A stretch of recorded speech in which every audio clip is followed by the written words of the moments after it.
Whoa, get this, get this.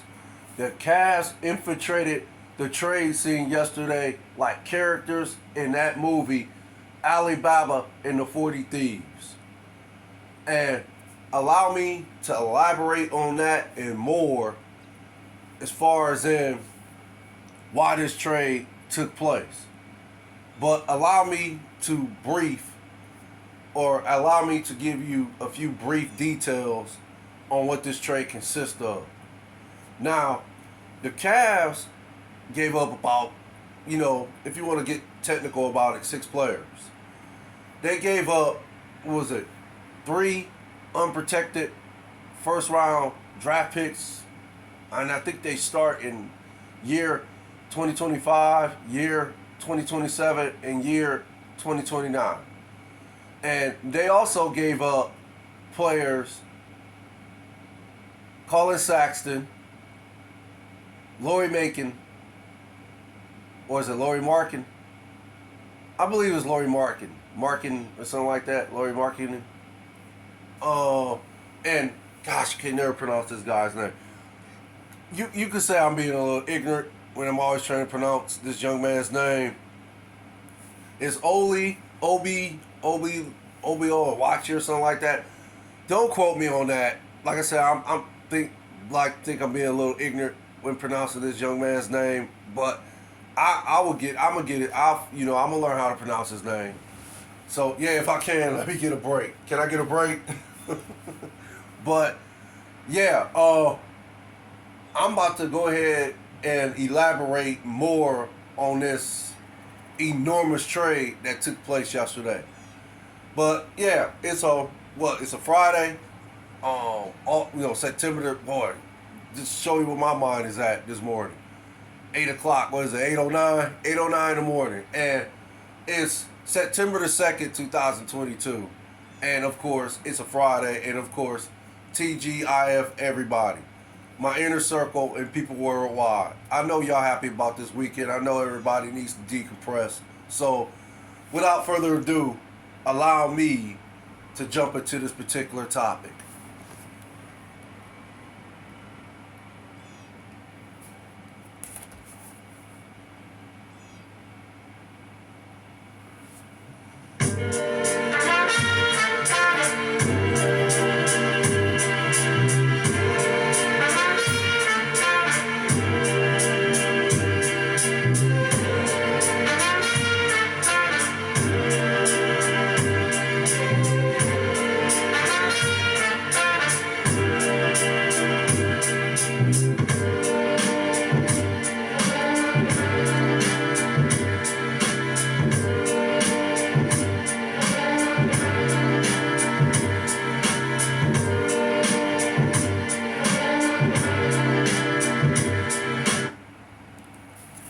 Once again, good morning.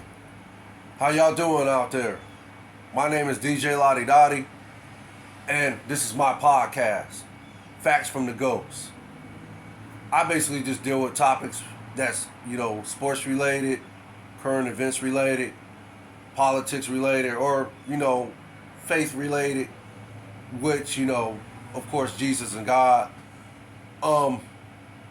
Basically, my podcast basically is whatever you want to talk about. Whatever, within a certain extent now.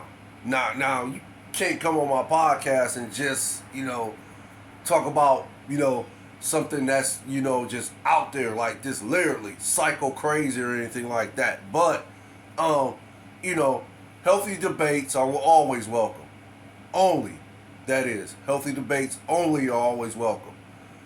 So with that said, let me tell you about this trade. Let me explain. Let me try to give you as much detail as I can about this trade that took place yesterday.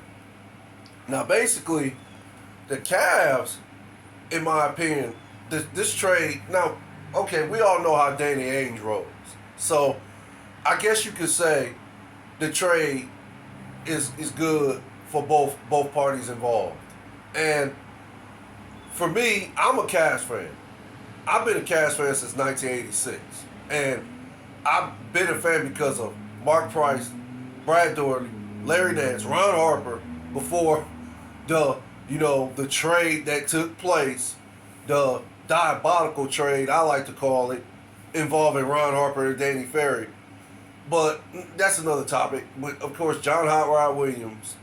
Um, I think they had Steve Kerr for a year, but he didn't play that much. But he did play. Um, who's some other player? Mike Sanders, I believe. Oh man, who was that? John Hot Rod Williams, but he ended up starting.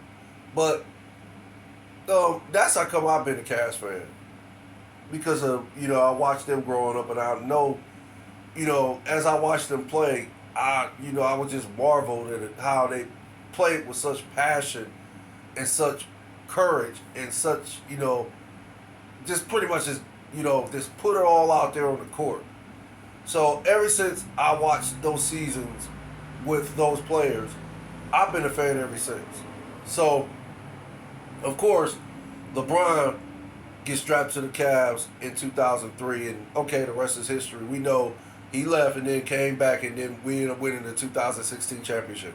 Okay, so I'm just trying to give you a brief history why I'm a Cavs fan, why I think this trade is, good at the least, but potentially it could be great. Going forward, we'll see. But the Cavs got a top 20, top 20, maybe top 15, but I like to think definitely top 20 player in Donovan Mitchell. Now, Donovan Mitchell is, he's I think he's at least a star. Does he have the potential to be a superstar still at age? I think he's going to be 26 in September. I believe the 7th of September, which is next week. I think he's going to be 27. Do I still think he has the potential to be the superstar? I guess that's up for debate too. That's another topic to be talked about later. But for me, this trade is an integral part in order for the Cavs to compete for the highest prize, which they already won in 2016. Keep this in mind. But this is an integral part, indeed, for them to compete for the highest prize, which is an NBA championship. Now, you getting a player, Donovan Mitchell, which, like I said, he's a star at least. So, anytime you can get a player that's either top 15 or top 20, anytime you get a player like that, you gotta take your chips, like, you're on the blackjack table, or you rolling the dice, and sometimes you gotta go for it all. You gotta just put it all out there and just go for it. Sometimes you have to do that when you're competing for the highest prize, which is an NBA championship or whatever you're competing in, whatever you feel is the highest level of success. Then sometimes you gotta take them chances in order to get to that level of success. So for the Cavs, if you recall last year, the Quiets kept the Cavs should have made the playoffs. Now, I think people wanted to put it on injuries or COVID or something like that, I think. But I don't know. Me personally, I think the Cavs should have made the playoffs last year. That's just me. But they did make the play-in tournament, and of course they lost to the Nets, which they competed. They almost, put themselves in position to win that game. But of course they lost to the Nets, and then I don't know how they lost to the Hawks. To be honest, I don't know how they lost that game, that playing game. But nevertheless, they lost to the Hawks, and okay, Cavs didn't make the playoffs. But that was a phenomenal season for the Cavs. Simply because, before, after LeBron James left for the second time, didn't nobody pick the Cavs to, really, be a competitive team. When they drafted the rookie Evan Mobley, I mean, yeah, people were saying Evan Mobley had potential to be this type of player. But, I mean, I don't really think nobody really paid any attention to the draft pick the Cavs made in Evan Mobley last year. But, okay, nevertheless, Evan Mobley came on the scene. And, I thought he won Rookie of the Year last year, but he didn't. Okay, but that's neither here or there. I think Evan Mobley averaged at least 15. I want to say he averaged 7 rebounds. I think he averaged like 2 or 3 blocks. I could be wrong. I got to get my numbers, I got to, get these figures corrected. Because I know I'm not being accurate with what I'm telling y'all. But I got to, I'm going to do my homework, basically. But, yeah, Evan Mobley comes on the scene. Then Jared Allen. Okay, Jared Allen, when he was playing with the Nets, he was a good player then.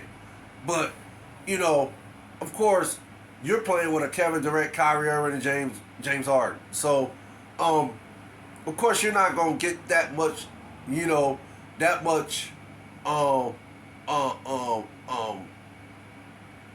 fame or shine or whatever you want to call it. You're not gonna get that type of notoriety playing with these type of players because of how great these players are. But yeah, if you pay close attention to Jared Allen in New Jersey, he was doing exactly what he started doing with the Cavs. I knew when the Cavs traded for him, I was like, oh my gosh, man, they got Jared Allen. I said, Jared Allen can play. I was like, he's more of a defensive rim protector, but Jared Allen can step out occasionally and hit a 3-pointer, or he can hit that little 15-foot shot occasionally, and he's got some skills around the basket where he can score too. So I knew when they got Jared Allen, I was like, oh man, the Cavs, what are they trying to do? This might work for them. Then when they drafted Darius Garland years ago, I said it then that this guy reminds me of a poor man's Damian Lillard. So I knew once they got a guy like him that the Cavs, might be working with something here. But again, didn't nobody pick the Cavs to be a competitive team last year at all. And then it happened. The Cavs were a competitive team for the most part last season. Now, I think the reason why they were a competitive team because of the injury, and please don't think that I'm kicking my shoes up and saying that injury to Colin Saxton that happened last year was the greatest thing since sliced bread. I'm not saying that. I don't advocate no injuries for anybody. I'm not that type of person. I want everybody to eat. I want everybody to be able to have a roof over their head and provide for themselves or their families. Period. So with that said, the injury to Colin Saxton, I think that opened Darius Garland's game up to a whole different level. Because, to be honest, did anybody see that coming from Darius Garland last year? Darius Garland was playing lights out last year. I think he averaged like 20 points, 8 assists or something like that. Again, I'm going to do my homework on this. I'm going to give y'all the real statistics on these guys' numbers last season. I'm going to come back with another segment, and I'm going to do all the statistics on these guys' numbers. But, yeah, Colin Saxton, I'm sorry, not Colin Saxton. Darius Garland played lights out last year. Then, of course, you got Evan Mobley playing lights out. Then, Ricky Rubio was a complimentary player to Darius Garland. He had a good season last year. Then he got injured, of course. But if you notice when he got injured, that's kind of when the Cavs went they were kind of like up and down after that injury. Oh, and then they made that trade for Karis LeVert. Now, everybody knows Karis LeVert can score. He's a scorer. So, when they made that trade, of course, now you got a guy who create his own shot. And he can go get he can go get a bucket whenever the Cavs need a bucket. So it was almost like Karis LeVert was their go-to guy. Or you can even go as far as says Karis LeVert might have been their best player last year, but I think it was. I like to say it was Darius Garland. But Karis LeVert was up there too with Darius Garland. So you got, matter of fact, let's just say Darius Garland and Karis LeVert was their best two players on the team. So, and then of course JB Bickerstaff. Who's seen that coming? Who's seen that coming? JB Bickerstaff ended up, being what's that? Almost like a. I mean, I don't know where he was at as far as the most improved coach of the year award. I don't know what place he was at, but I would like to think he was high on that list because didn't nobody see that coming. JB Bickerstaff coaching the way he coached last year, his X's and O's, especially on defense. He had the Cavs playing defense. Now in today's NBA, who plays defense anymore? Let's just be honest. Who plays defense?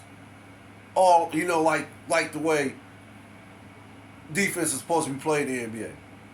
So JB Bickerstaff had them playing, and also who plays team ball like that? So I think the Warriors is like the only team that plays team ball like that. So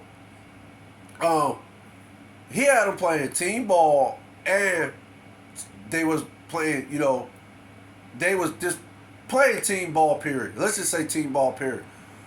Offense and defense, they were playing as a team. So the Cavs had that going for them. Then of course Kevin Love comes off the bench, and he averaged 13 and 7 rebounds. He was in high on the list for 6-man award of the year. So you got Kevin Love coming off the bench playing his role. So basically the Cavs had all this going for them last year, and they came that close to making the playoffs. Now, you add a guy, a star player like Donovan Mitchell, into your rotation, into your starting rotation. Now, the sky could possibly be limited for them. And basically, like I said earlier, Donovan Mitchell is a top 15, if not top 20 player. So this is what the Cavs have now. They have a guy who can, create his own shot, of course. He can score. Basically teams have to game plan for this guy, because if you don't game plan for this guy, Donovan Mitchell could put at least 40 in your head, maybe 50. He's capable of scoring that many points. So you have to game plan for this guy for one. And now that the Cavs have a guy where a team literally has a game plan for, and I'm not saying they didn't have to last year regarding Darius Garland and Karis LeVert, or even Evan Mobley. Let's throw Evan Mobley in there. You can even throw Jared Allen in there, but I mean, they got a guy that you literally have to game plan for. So Donovan Mitchell brings a whole new dimension to the Cavs. He actually gives the Cavs a chance to, have Cavs fans at least think we can compete for a championship. Now, the East is saturated. Let's just be honest about that too. It is saturated. I mean, boy, before the trade, the Cavs was what, 25 to 1 or 250 to 1. I don't know the numbers on that either. I got to do my homework on that too. But, after the trade, the Cavs was, the odds were 20 to 1 or 200 to 1 as far as them winning the championship, NBA championship. So, that should tell you right there how significant this trade is that the Cavs made for Donovan Mitchell. So, but, my fault. They was also picked as the 6th team to go to the Eastern Conference Finals and win it and play in the NBA Finals. So, if you ask me, I think that's an accurate assessment because, for me, if, like I said, I could be wrong. For me, it just depends on Donovan Mitchell. It really does. Because, like I said, the East it's just stacked. It's stacked with great teams. In order for the Cavs to come out of the Eastern Conference, they gotta go through a team. They gotta go through teams like, New Jersey. They gotta go through teams like Philadelphia, Boston. There's your top 3 echelon teams right there. Then the number 1 team for me is Milwaukee. So okay, now that's 4. So basically, you're gonna tell me that presently constructed right now, the Cavs is ready to go through those type of teams in order to come out of the Eastern Conference and compete for the ultimate prize, which is the NBA World Championship. Me personally, from my experiences playing basketball on the basketball court, I play organized maybe once or twice out of my life. But okay, it was nothing to sneeze at. I'm just gonna be honest with you. I was an average player. Did I have my good days playing basketball? Yes, I did. But from my experience playing basketball and then actually watching it on TV, hearing countless analysts, countless coaches, countless players explain this game, in vivid details, they always talk about one thing that's always for me a common denominator, and that's chemistry. And it takes a lot, and I'm talking about it takes a lot of important parts to win a championship. And it even might take luck. But in order for you to win a championship, everybody got to be on the same page. Everybody got to be on the same page. Everybody got to be able to play their part, period. That's how you win championships. You got to play your part. Everybody got to be on the same page. This is how the great Chicago Bulls teams won championships. This is how the Houston Rockets won championships. This is how the great Detroit Pistons won championships. This is how the great Boston Celtics won championships. The great Los Angeles Lakers won championships. And then this is how this great San Antonio Spurs won championships. The great Golden State Warriors won championships. And of course, the Cleveland Cavaliers in 2016, that's how they won their championships.